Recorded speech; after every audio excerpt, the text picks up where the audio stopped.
Howdy folks, welcome to homework week 2. This is Gabriel Sines again here with some exciting statistical knowledge. Today we're going to be going through how to run and report ANOVAs with multiple variables. This is going to be our introduction to handling more than one independent variable, and it's going to set up a lot of the groundwork for the rest of this advanced statistics course. So running a multivariate ANOVA, not to be confused with a MANOVA. In fact, the MANOVA is often called a multivariate ANOVA. It is complicated. Suffice to say that a MANOVA or a multiple ANOVA is one that deals with multiple dependent variables, whereas a multivariate ANOVA is one that deals with multiple independent variables. That gets pretty confusing, so for now let's just say we're going to be dealing with an ANOVA that has more than one independent variable.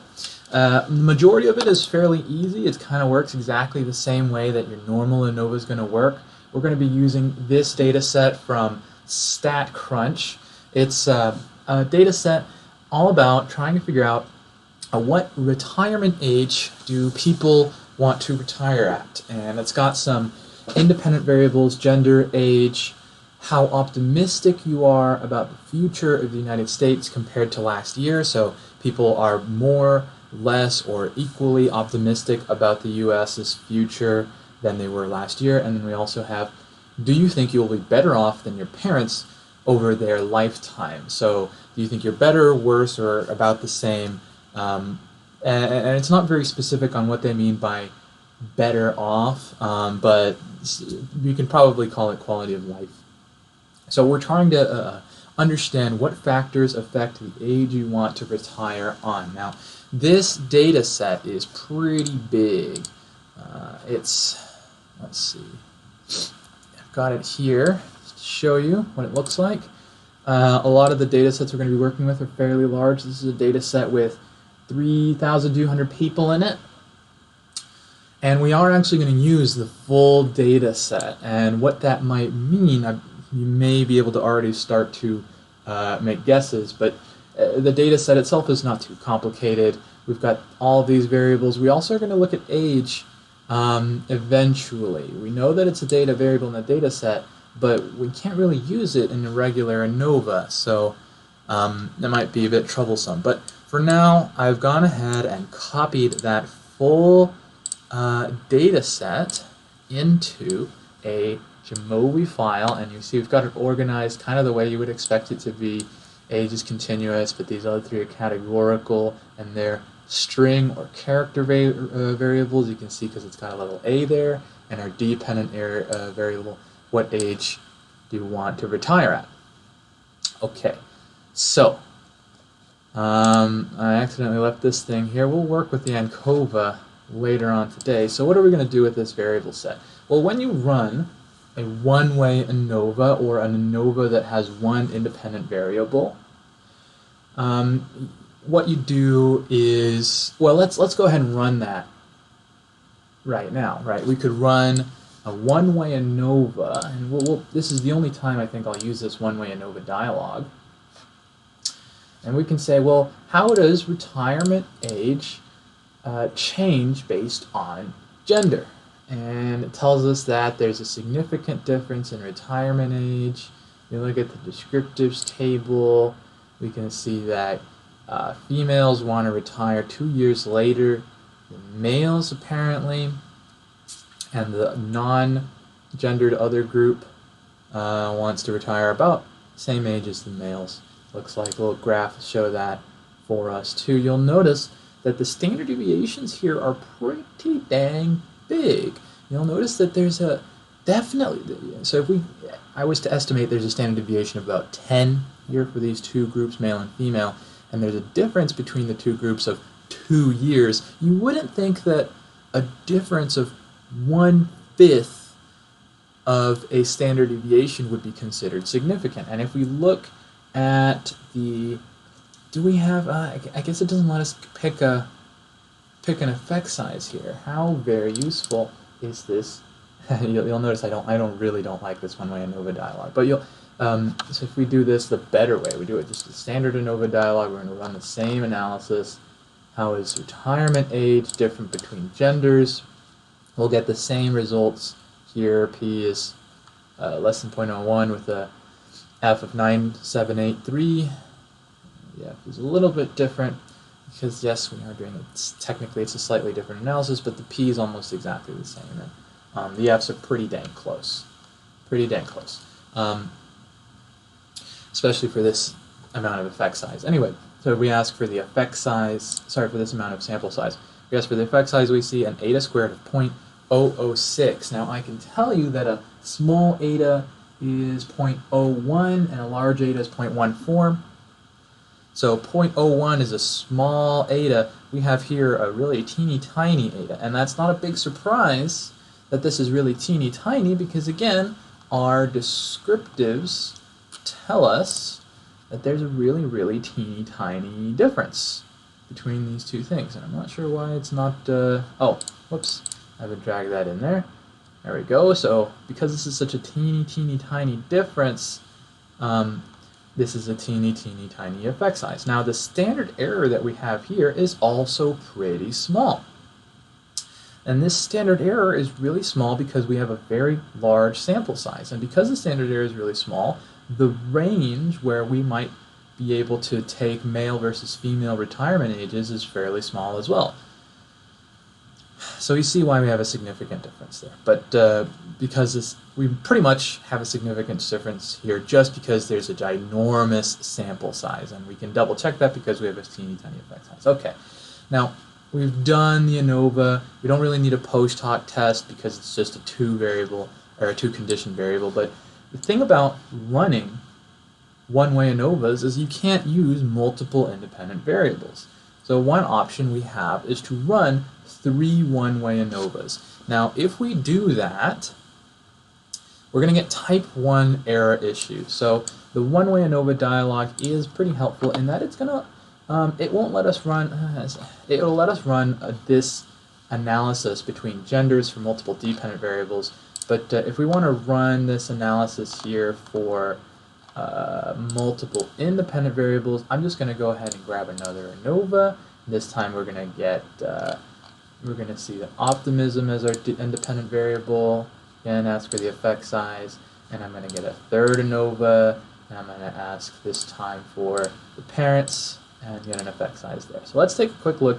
What are the differences between these three analyses? Looks like gender is significant, optimism significant, better than parents also significant.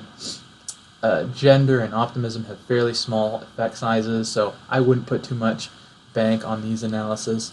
The effect size for better than parents, however, is 0.057. As a reminder, a small ANOVA, a small eta effect size is 0.01, a medium eta effect size is 0.06. So this is approaching a medium effect size. I'd call that a medium effect size. So this might be a more substantial outcome than we've been seeing so far. Now, if I go and look at the p-values to 16 decimal points, you'll notice that these two have a p-value that is definitely, it's significant at 0.05, but way less significant than the ANOVA for the parents variable. And that kind of reflects this relationship here with this larger effect size and these smaller effect sizes. Now, normally, no one in their right mind would ever look at p-values out to 16 decimal places, which is why people wouldn't necessarily be able to compare the differences between these p-values if you were only looking at the p's. We can definitely see a difference in the etas. We can also see a difference in these f values. The f value for the parents is ginormous compared to these other two variables, but if we only look at the p's, we're getting a very, very limited picture. Okie doke. Now, let's say we can report here that the age variable was significant. And it had an effect size of 0.006. We have an optimism variable that was significant. Well, instead of significant, we'll just say they're p less than 0.001, and copy that here for this one. Whoops, I copied that incorrectly. Copy that, paste it there, get rid of the extra sig. I'll give you the effect size for this. The effect size for that is 0.009, and the effect size for this one is 0.057. Now, if I'm going to tab this out a little bit so it's easier to read. And let's add in just a quick little note here. Sig, but tiny. Sig, but tiny. Last one. Sig, and medium. So that's going to give us just a quick and dirty on what these results were. Now, what if we want to run an ANOVA that has multiple independent variables? How would we run that? Well, of course, we're pretty much just going to jump them in. And we're going to run that analysis right now. We'll see how it's different. So I'm going to run an ANOVA here with all three of these independent variables for the age of retirement. Boop, boop, boop. Now, here in this model, for now, we're just going to look at the main effects. And a main effect is an effect or a variable relationship between one variable and another variable, just two variables you're working with there. And we'll ask for eta squared, but we're also going to ask for partial eta squared. And we won't cover that in too much detail, but I'll tell you this right now. When you have a partial eta squared, you want to give a partial eta squared whenever you do an ANOVA involving more than one independent variable. Why do you want to do that? Really don't worry about it. That's not going to help your understanding much at all. Just be aware. If you are not sure which one of these two you want to report both of them. That's fine. Okay, so what results do we have for the ANOVA this time? We have a significant effect for gender with a small eta, or a teeny eta again. We have a significant optimism change. Wait, no, it's not significant. And the eta is even teeny tinier. And we have a better than parents relationship. And the eta is smaller than it was before, but not completely lost. Now, one thing I want to tell you is that the etas are mostly smaller because for this ANOVA, we have to share explanatory power. Now, this is something we'll talk about more in the regression analysis, but just to give you the quick and dirty, because we have three independent variables here, each one of them can only explain so much of our dependent variable. And because our dependent variable has a limited amount of information that can be explained about it, there's going to be some overlap, and that overlap is lost. And so a lot of times when we have multiple analyses or independent variables in the ANOVA, the effects for each individual one is going to get smaller so that we can just see what the unique effects are. Suffice to say that the results here are mostly the same, except that the optimism change is now not significant. So we'll add that in here. Age, P less than, we can copy in the sig thing there. ES was still 0.06. Whoops.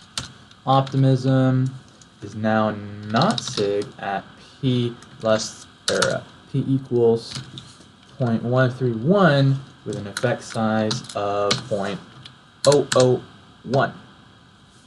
Lastly, parents, it's still significant. It's still got that P less than 0.001 with an effect size slightly smaller than it was before, 0.052. And so again, if we put our notes down, we can copy the same note here. And instead of talking about the effect size, I'm just going to say not significant, which is common to do whenever you're working with a non-significant analysis. You might not even look at the effect size. Well, we can talk more about that in the future, but I'll leave that as is. And the parents, copy in the parent one here as well. Significant and medium, or about medium. Okay, so if you're going to do an ANOVA with, okay, we already talked about that bit there. Let's skip on to the next slide. When you run an analysis that has multiple independent variables, a lot of the times you need to be careful about looking at the interactions. An interaction is a special type of statistical effect that relates to the relationship between two or more variables and the dependent variable. Two or more variables and another variable. That's what an interaction does.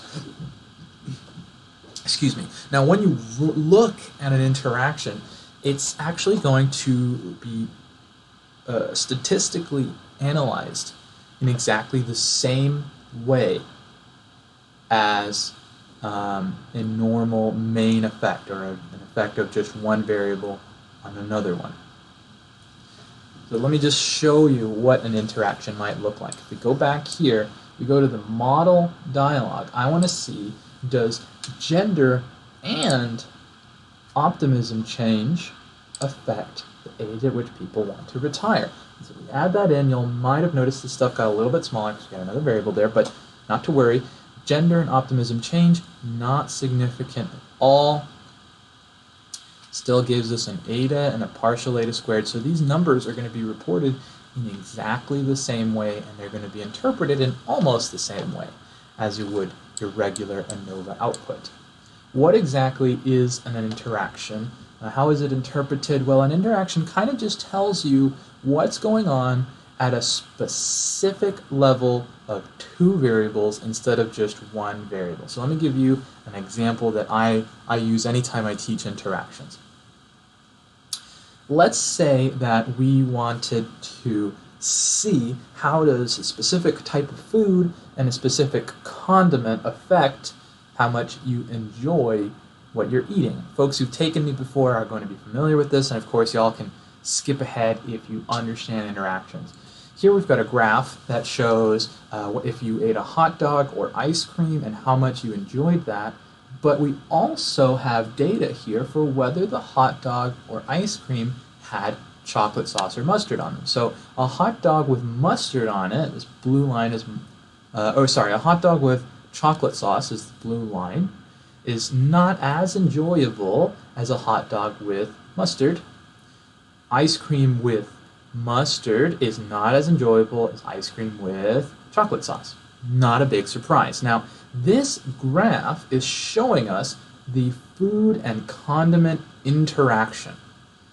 The effect of food and condiment on enjoyment. So variable 1 is the type of food, variable 2 is the condiment, and the dependent variable is the enjoyment.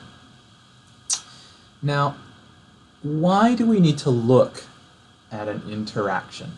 Well, I'm going to go ahead and jump over here to this slide and show you again the graph of food and condiment, but let's also take a look at the individual graphs of just food on enjoyment and just condiment on enjoyment. If you look at food, how does the different type of food affect enjoyment? Hot dogs are about as interesting, exciting, enjoyable as ice cream.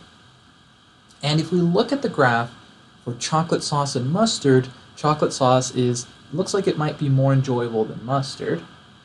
But that difference here is a difference of enjoyment from 79 to 75%. So, not even a letter grade worth of difference, not even 10%. So is that really a significant difference? Is that substantial? We don't know because we don't have error bars.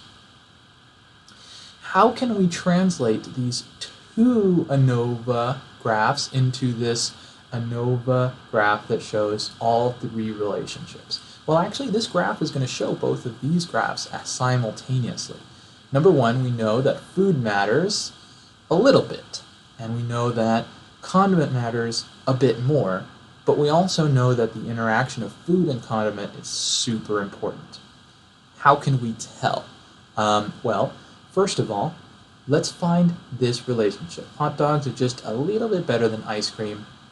The way we would find that is average these two hot dog conditions. So the average for these two is going to be about there, right?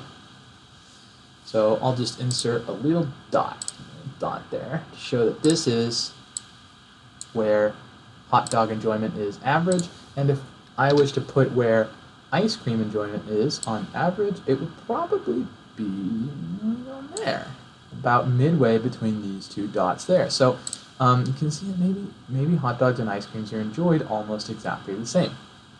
Now, let's do the same thing.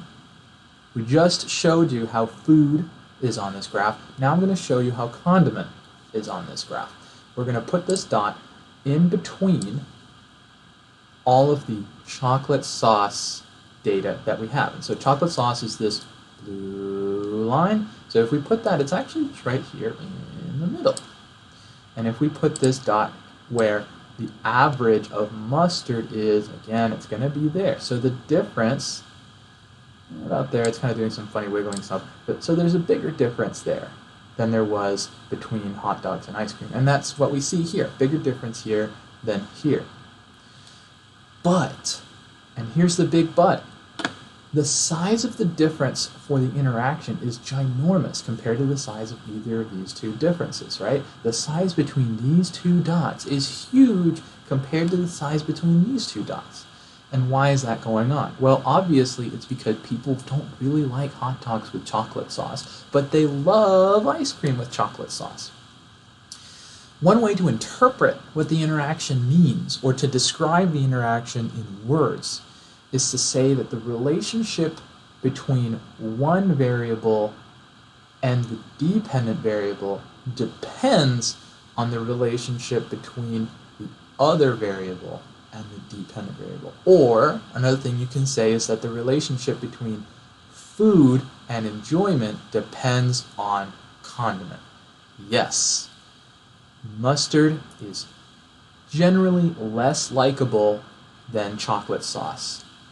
But whether or not people enjoy mustard has more to do with the food that the mustard is on than just the mustard itself.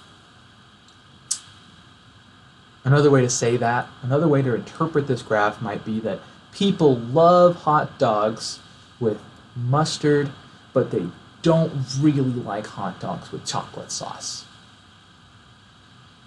Another way to say that is that the effect of mustard is positive for hot dogs, but negative for ice cream. So mustard improves your hot dog, but hurts your ice cream. And the effect of chocolate sauce is more positive for ice cream than it is for hot dogs. There's a lot of different ways to interpret that stuff. So I've kind of gone over this a little bit more than I'd like to. And then for the sake of keeping this in time, I'm going to keep moving on. If you have more trouble, if you have more questions, I can get you practice on understanding and interpreting interactions. Just let me know during our next class period. One thing I would like to show you just to really cement this in before we move on is what happens to the marginal means for an interaction. Here's another example that I like to use, and for this I will show you a full screen sort of thing.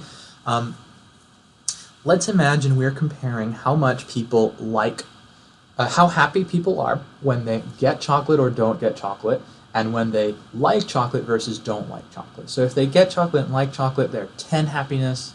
If they like chocolate but they don't get any chocolate, they're like average of 5 happiness. If they don't like chocolate but they get chocolate, that doesn't affect their happiness. They're baseline 5. And if they don't like chocolate and they don't get chocolate, maybe they see everyone getting chocolate and they don't get any because someone goes, yeah, I remember that Sally doesn't like chocolate. Well, we're just not going to give Sally some chocolate. And she's like, yeah, I did get chocolate. Woohoo, that made me happier. Okay, so how can we interpret in a table with data what we saw earlier in graphs? I can tell you there's an interaction here because the difference between getting chocolate and not getting chocolate depends on whether you like it. It goes from 10 to 5, so minus 5. And here it goes from 5 to 10 plus 5. Minus 5 and plus 5 are different slopes, so there's a different relationship there. But what if we only looked at the main effects? If we did that, we would be looking at marginal means for those main effects. And what we'd have to do is average across the conditions for one variable to look at just the other variable. So if I just want to know how does getting chocolate or not getting chocolate affect happiness, I would average across. And so in this case, I've kind of done it backwards. My bad. If I want to see how liking chocolate or not liking chocolate affects your happiness, I would average across. An average of 10 and 5, not actually 7. It's actually, is it 7? No, it's 7.5, but it's about 7. And the average of not liking chocolate also about 7. So it appears as though there's no difference in happiness between people who like chocolate and don't like chocolate. These are called marginal means because they are in the margin of the table. That's actually why they're called that, but it's not a great name. The other marginal means are for getting chocolate. So on average, people who get chocolate are 7 happy or about 7 happy. The average people who don't get chocolate are about 7 happy too. So it looks as though there's no significant effect of getting chocolate on happiness, no significant effect of liking chocolate on happiness, but we just talked about there must be an interaction effect there because people who like chocolate and get chocolate are happy, and people who don't like chocolate and don't get chocolate are happy, but these two folks are less happy. In exactly the same way, this 10-10-5-5 thing is showing us this crossover relationship there. And I can tell you right now, a quick and easy way to spot an interaction is if you ever see crossing or non-parallel lines. So even if the lines looked like this, that would be an interaction because they are not parallel, right? They're not the same line, so it means that they work differently. Okay, so what do we got next? Discard those annotations. Moving on. The last couple of slides here are going to be running that factorial ANOVA. Now, when you run your ANOVA by default, it's going to want to run a full factorial ANOVA. What does that mean? Full factorial ANOVA, or just factorial ANOVA, is an ANOVA that includes all of the possible interactions or pairs or groups of variables. So what we have here are 3 main effects, single independent variables, 3 two-way interactions. Two-way means 2 variables and their interactions because we have at least 2 variables. So what is the relationship between gender and optimism change on age people want to retire? What is the relationship between these two and dependent variable and those two in the dependent variable? Lastly, we have 1 3-way interaction because there's only one way to group 3 variables. There's 1 3-way interaction, and that's what is the relationship between gender, optimism change, and the parents variable on the age people want to retire. We're going to look at the partial eta squares. You can look at the effect sizes for eta squared if you like as well. Just they're going to be mostly the same here because the sample size is ginormous, but whatever. So let's read down this list of effects. The way you interpret a factorial ANOVA is always going to be from the highest order interactions down to the lowest order interactions. So the highest order interaction is significant, which means that if we want to understand how people, what age people want to retire, we're going to have to look at all the conditions of the variables at the same time. Now that is confusing. In fact, if we want to make a graph for that, we would go to our estimated marginal means, dump in our 3 variables, and we wouldn't even be able to look at that information with less than 2 graphs. Now this has given us 3 graphs because there are 3 conditions for better than parents, but if we move this variable down here at the bottom, then we'll just have 1 graph for males and females, and we can kind of ignore the graph for the other because the sample size is really, really small. So sample size here is real small, that's why our variability ranges are pretty big. So we're just going to ignore this other graph, look at these 2. Now, one thing that I can say is that it really doesn't look like there are huge differences here between these guys. Now the reason those differences don't look huge is because these differences are very, very huge, and it's given us a funky sort of range. But despite that, if you compare the dots and the ranges between these points and these points and these points, you're definitely seeing differences in those conditions. And in fact, you can see differences between all of these conditions and all of those. On average, it kind of looks like females have a higher retirement age than males, and we already knew that from our simple analysis. Suffice to say that this three-way interaction is pretty hard to interpret. I wouldn't really be able to interpret that three-way interaction very well at all, other than to say that all three of these factors matter. So, that you could make a comparison like the relationships between females who are more optimistic than they were last year, but there's no differences in those females between the people who thought they were worse or better than their parents, but there are differences between those males and the people who thought they were worse or better than those parents, because this yellow dot is different from the blue and gray here, but the yellow dot is pretty much the same as the gray, and the gray is pretty much the same as the blue. Gosh, that is getting confusing. So we're just going to skip down the line. What can you do? What options do you have? Well, you can interpret this variable. If it's not significant, if this was greater than p whatever, then you move down the line and you report these three two-way interactions. These two are significant, but this one is not. And so if these ones aren't significant, you move down the line and interpret the main effects. Let's try and see what do these two-way interactions look like. So I'm just going to start off with optimism change in better than parents. So how do those two variables affect the retirement age people like? Okay, so this is a lot more of a readable graph than all that junk we had before. So people who are, well, let's look at summary statements. What can we kind of say on average? People who think that they're about the same off as their parents they have kind of a higher retirement age. People who think they're better off than their parents kind of have a lower retirement age. And people who think they are worse than their parents have this more dynamic retirement age when you compare across these optimism levels.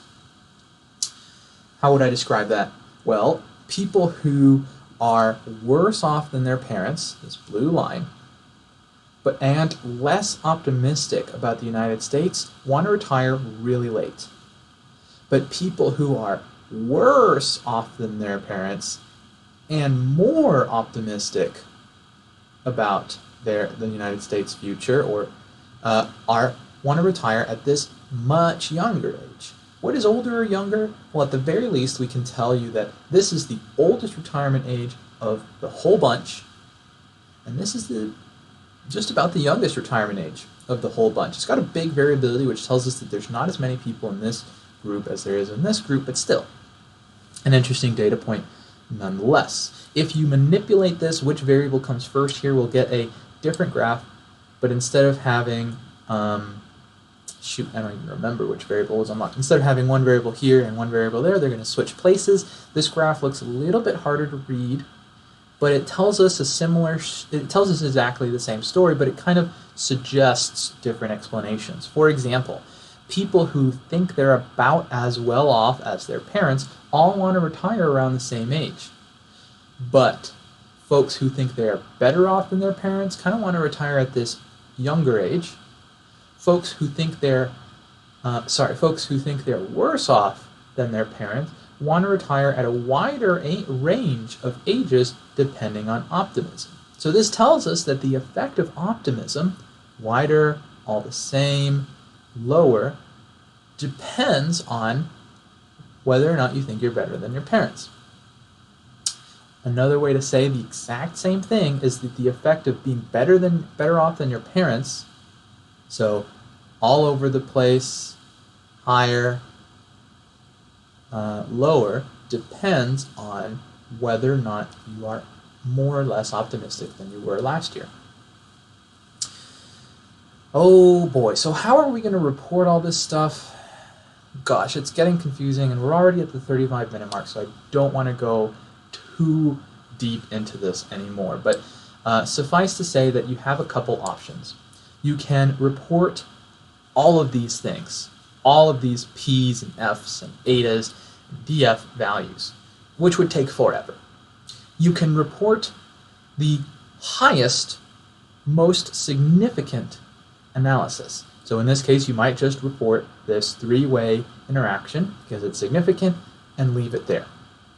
But a problem with this is that this is significant pretty much just because we have a huge sample size, and we can see that here, DF error of 3,000, almost 200. And we can double check that looking at these etas. They're all teeny tiny. So let's, instead of reporting this whole thing, follow through with a couple alternative options.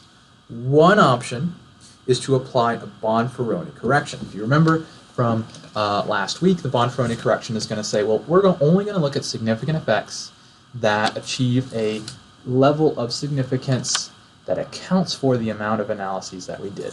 So right now we're working with 1, 2, 3, 4, 5, 6, 7 analysis. So I'm going to divide 0.05 by 7 on my hand calculator. So the Bonferroni correction would leave us at saying significant is less than 0.0071.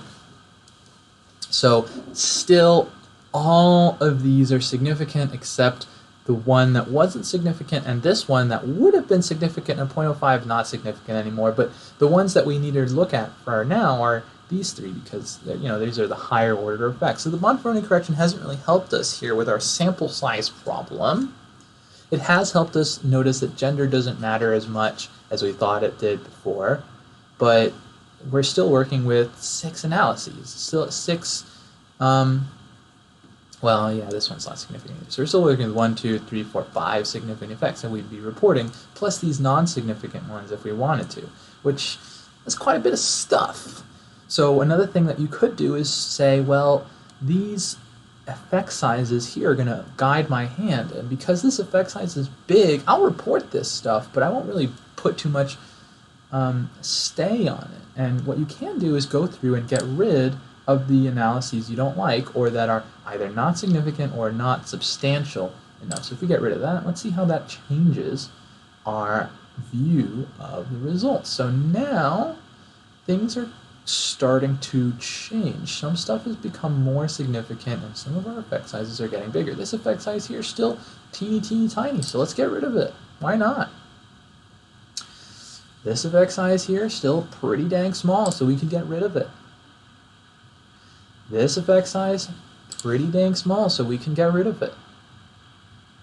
This effect size is pretty big, so we might leave it in, but this one, teeny tiny. Chop it out. Dim names applied to non-array. What are you even complaining about? Well, I remember the gender didn't matter, so we're going to kick it out. This is a new error that I'm not familiar with, but we could accomplish the same thing that we're doing here just by kicking out. We have these 3 variables that we had before, and we see, okay, we want to get rid of the optimism chain, so I'm going to kick it. Before I kick it, I will show you that the relationship between these 2 variables is now a little bit different because we've lost some of the interactions that we had before. Trying to explain that is unnecessarily complicated. Let's stay on with this line of reasoning here. So optimism change, teeny, kick it. Gender, okay. Gender, oh wait, no, they're flipped. So gender, pretty teeny, we could kick it.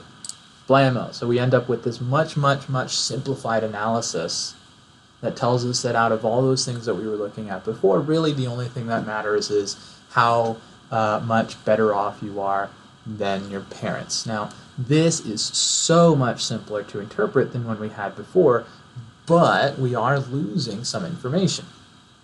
Usually, you're never going to kick out an analysis that's not significant. However, when you're interpreting stuff, if your effect sizes are teeny tiny, that's pretty much the same as a non-significant effect size, or sorry, a non-significant significance. And it's going to be kind of up to you to recognize that and say, well, out of all those things that could be going on if we have enough sample size, the only one that really mattered was this this better than parents variable. for retirement age. If you want to do the more complicated analysis, if you want to stick with that, you can, but you're also going to have to somehow narrow down what you report. Reporting all of that stuff is just absurd. One more thing to show you here before we pretty much wrap up, because this is at 40 minutes. I don't want these videos to be that long. We'll add this stuff back in. We get our more complicated model again. We're not going to check the assumptions because they work exactly the same as your regular ANOVA assumptions. Let's look at the post hoc tests. So if we just look at the post hoc tests for this three-way interaction, it's going to lag, and that's not a surprise to me. And the reason it's lagging is because there are a lot of post hoc tests. Why? Because we have 3 conditions for better than parents, 3 conditions for optimism, and 3 conditions for gender. So that's going to give us 27 different possible conditions of data. And the post hoc tests are going to compare every 2 conditions that there are. So if I go to my good buddy Wolfram Alpha, Wolfram Movi is loading, Wolfram Alpha, and say, how many post hoc tests are there? Well, we're going to go 27, pick 2. There's going to be 351 post hoc tests. Now, I don't know about you, but reporting 351 post hoc tests is going to suck, and it will take forever. And if you even try to read a paragraph of 351 post hoc tests, you're probably going to die. So instead of doing that, we have some options. Like before, we can pick and choose which post hoc tests we report based off of which ones are significant and just put all of the other ones as a summary. Now, I'm starting to see that there are lots of significant post hoc tests. So even reporting these 1, 2, 3, 4, 5, 6, 7, 8 significant post hoc tests, it's going to be a pain in the ass. So a more intelligent thing to do, if you really want to interpret this 3-way interaction, would be to go get those 3 graphs and present the graphs, and then in writing say what the most important things are. And it might be that the most important things are very, very different just depending on the research question that you're trying to answer. If you have no idea what you're doing with your data and this is just exploratory, then what I would do is probably report all this stuff, maybe put it in a table, but more than likely I'd put down a graph and kind of boil it down to saying that the only effect size that really mattered was the better than parents effect size. And here, this better than parents effect size is 0.01.